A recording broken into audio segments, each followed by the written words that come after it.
here as well. Now, ladies and gentlemen, from the CF-18, I want you to take a look. Coming across the line right now from World War II, flown by retired U.S. Navy Captain Dale Snodgrass, the P-51D Mustang. The P-51 was built at the request of the British Purchasing Commission prior to the United States entry into the war on December 8, 1941, the day after that devastating attack on Pearl Harbor. The British and the Canadians were using the North American-built Texan aircraft as an advanced trainer.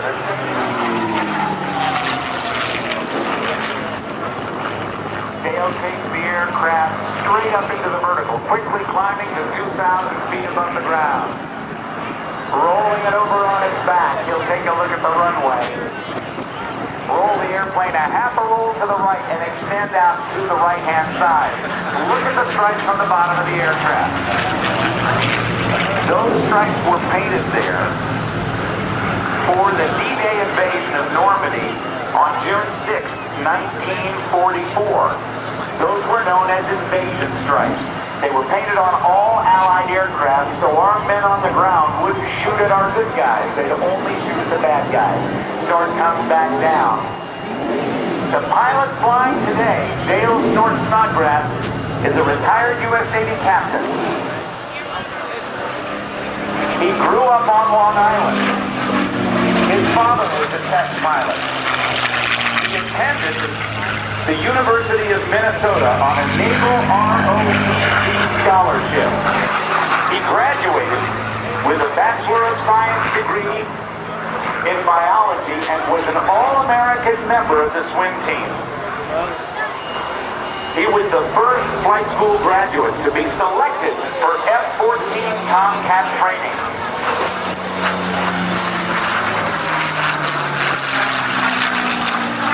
Also the first non-fleet experienced pilot to carrier qualify in the F-14 both day and night. While he was in the Navy, he was involved with 12 operational fighter squadron and wing tours, including the command of Fighter Squadron 33 during Desert Storm, and command of all the Navy's F-14 as the commander, fighter, wing, and landing. He retired on June 1st, 1999 after 25 years with the Navy and now flies air shows all over the country. What a great sound that engine makes. As Captain Billy Mitchell comes back in towards show center, give him a wave as he goes by. And Dale Snodgrass doing a barrel roll in the Mustang. It had a top speed of about 440 miles per hour in several different versions, the first of which were powered just by the Allison, but the most prolific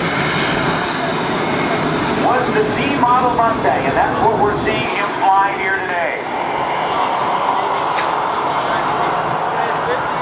Up at 20,000 feet, 445 mile per hour top speed.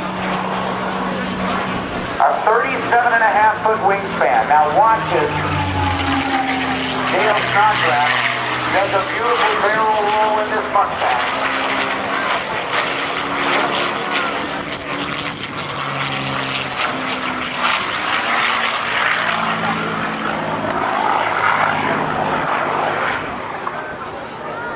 Dale Snodgrass was also the man in charge of all of the Tomcats in the Navy.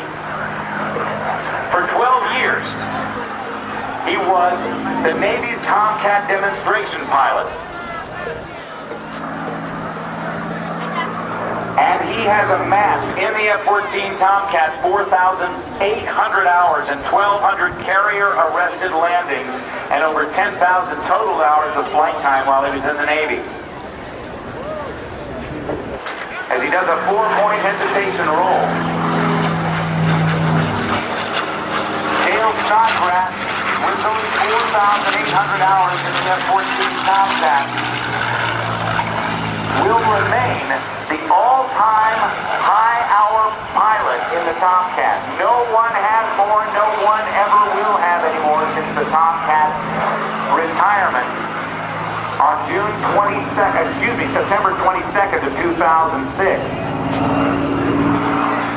And some of you who are fans of the F-14 Tomcat may have seen on the internet a picture of an F-14 going by the deck of a carrier with the right wing disappearing below the carrier deck. Coming in just about as low.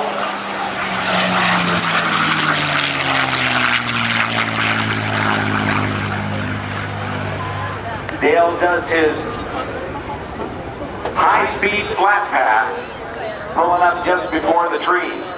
That picture that you may have seen on the internet showed the Tomcat in 90 degrees of bank, zooming by the edge of the deck of a carrier with the right wing actually disappearing below the carrier deck.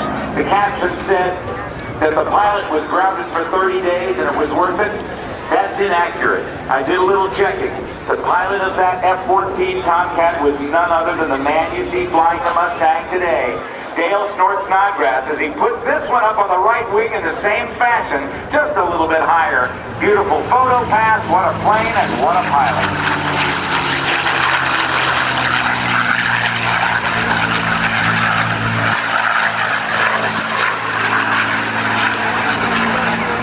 That picture of the internet that you've never seen was actually from an air show where the rules don't apply as they do here.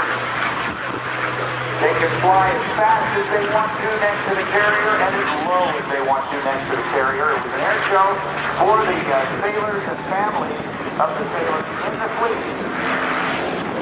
And that was the time when Dale was in charge of all the F-14 Tomcats.